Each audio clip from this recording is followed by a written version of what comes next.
আজকে করে নিয়েছিলাম অনেক মজার একটা ভর্তা, সেটাই আপনাদের সাথে শেয়ার করব। সেটা হয়েছে কি চিংড়ি শুটকির ভর্তা। প্রথমে কিন্তু এখানে শুকনো মরিচ টেলে নিচ্ছি। শুকনো মরিচটা টেলে নেওয়ার পরে তারপরে এখানে কিছু রসুন আস্ত খোয়া এখানে দিয়ে দিলাম। দিয়ে এটাকে একটু বাদামি বাদামি করে ভেজে এখানে কিছু পেঁয়াজ অ্যাড করলাম।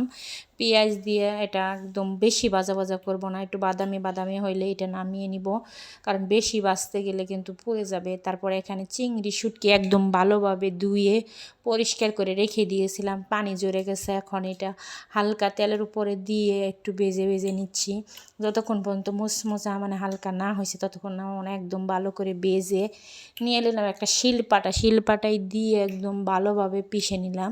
চিংড়ি শুটকিটা আগে বাটার কারণ এটা যাতে শুকনো অবস্থায় বাটলে একদম মিহি হবে। তারপরে বেটে তারপরে দিয়ে দিলাম শুকনো মরিচের সাথে লবণ দিয়ে ভালোভাবে বেটে এখানে পেঁয়াজ আর রসুন বাটা দিয়ে একদম এটার সাথে মিলিয়ে দেখবেন আটা আটা হয়ে গেছে ভর্তাটা, পেঁয়াজের আর রসুনের তেলে আর রসে। আর এটাতে কোনো কিছুই দেওয়া লাগবে না, আপনারা চাইলে সরিষার তেল এখানে দিতে পারেন, আমিও দিছিলাম লাস্টে। আল্লাহ হাফেজ।